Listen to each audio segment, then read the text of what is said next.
Just having a cup of tea. Okay. Right, guys, we've just had somebody send back an extra large because it's free shot. And it's free shot because what they did is when they pushed it together, they basically pushed the button in when they were closing it and it fired it off on the inside and it's caused the free shot. So what I'm going to do now is I'm going to show you how to repair it. Okay, it's really simple. Okay, so let me see if I can just tilt this down a little bit so I can show you here.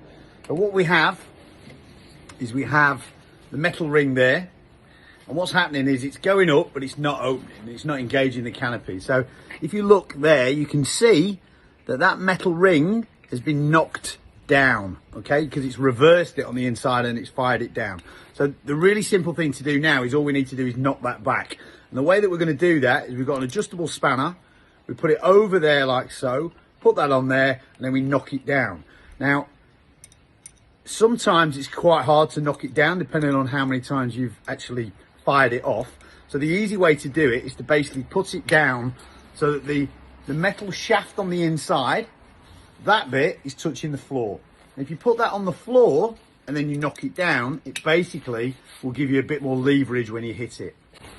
We've opened up the canopy, so it's now touching the floor. Push that down. And all I do is I take the spanner here, I put the spanner over the top of there, so it's sitting on top like that, and all we're trying to do is knock it down. So what I'm going to do is I'm going to get a hammer and I'm going to go, and that is now perfectly in place.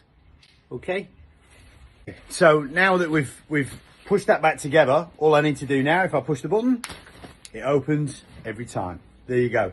So easy fix, sort the solution out, always read the instructions. If you do make the mistake of actually doing that, don't worry about it. It's not broken, it can be fixed. Okay, stay good.